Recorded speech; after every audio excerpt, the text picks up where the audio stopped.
Have you ever felt like you're being sold a quick fix for your soul? Like the path to some kind of enlightenment is just a credit card swipe away? Well, today we're going to explore a really profound shift in our culture, and that's the commercialization of spirituality. We're going to look at what happens when the sacred itself is put up for sale, and maybe how we can reclaim a more authentic path to meaning. Let's get into it. This quote, it really gets right to the heart of the matter. Just think about it for a second. A yoga mat with a designer logo on it. A meditation app that requires a premium subscription. A so-called spiritual retreat that costs thousands of dollars. All of these are examples of the sacred, something profound being transformed into just another consumable commodity. Something to be bought and owned, not lived and embodied. So, to really understand how spirituality became a product, we first have to look at the world we're living in. We are completely immersed in a commercialized consumer society. It's a system that tells us over and over that our worth is tied to what we own. And it's not just about buying things we need anymore, it's about building our very identity through what we buy. I mean, haven't you ever felt that pressure to have the right stuff just to project the right image? So what happens when this consumer logic starts to creep into the realm of the soul? Well, you get what's called a spiritual marketplace. It's this dazzling bazaar of quick fixes and easy answers. But instead of nurturing deep, authentic spiritual growth, this marketplace often ends up stifling it, It offers instant gratification instead of the challenging, truly transformative journey that happens within. Right, so this transformation, it doesn't just happen by accident. It's a process, really, with 4 pretty clear mechanisms.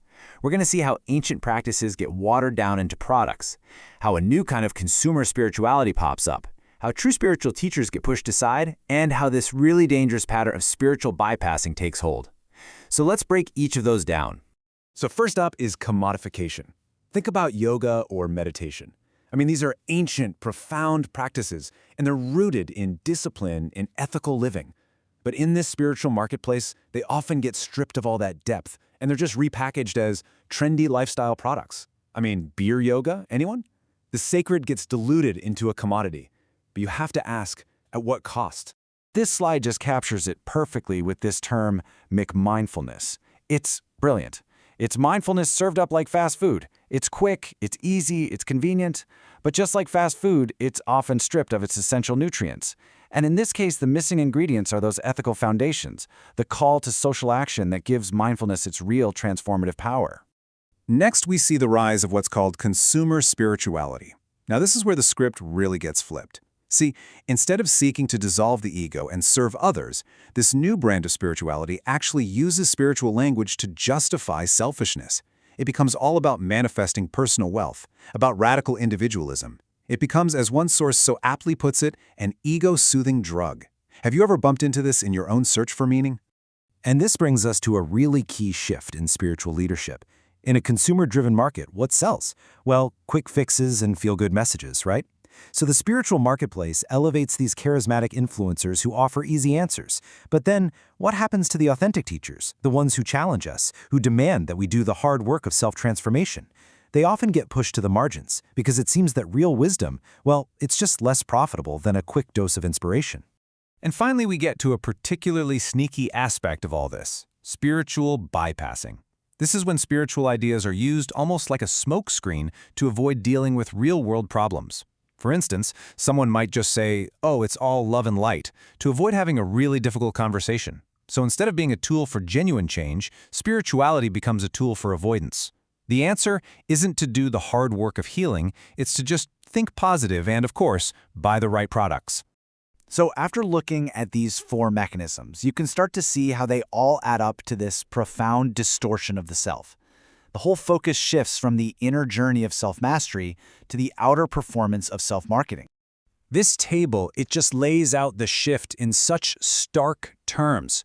On one side, you have the traditional spiritual framework with its emphasis on things like sacrifice, compassion, ethical integrity. And then on the other side, you have this new spiritual marketplace where productivity, self-optimization, and of course, social media engagement are what matter most. Which side do you see more of in the world today? And this pressure to perform, it turns the care of the self into a public spectacle.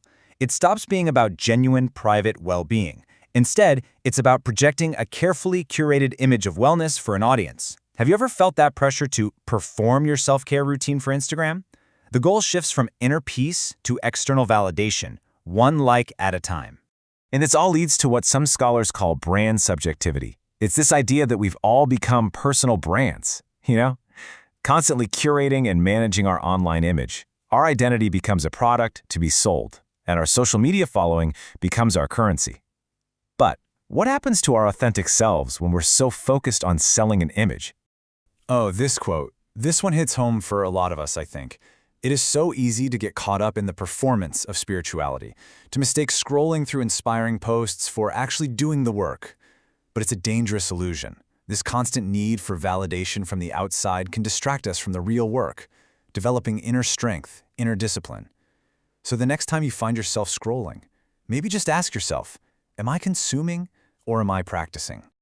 So after exploring this pretty challenging side of commercialized spirituality, you might be feeling a little discouraged. But there is a path back to authenticity.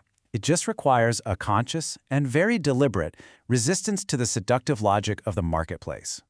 So how do we even begin this journey of resistance? Well, it starts with a simple but really powerful act, naming the problem. We have to expose the myth that enlightenment can be bought and sold. We have to shift our focus from consuming spiritual products to engaging in consistent, dedicated practice. It's about building real communities of support, not just collecting followers. And it's about embracing the messy, beautiful, and often difficult process of growth instead of chasing some picture-perfect ideal. And these acts of resistance, they can take many forms. It could be as simple as practicing meditation not to boost your productivity, but just to reclaim your time and attention from the market. It could mean seeking out or even creating communities that are built on mutual care, not on transactional relationships. It's really about embracing the slow path of self-discovery and choosing to center our lives around being, not having.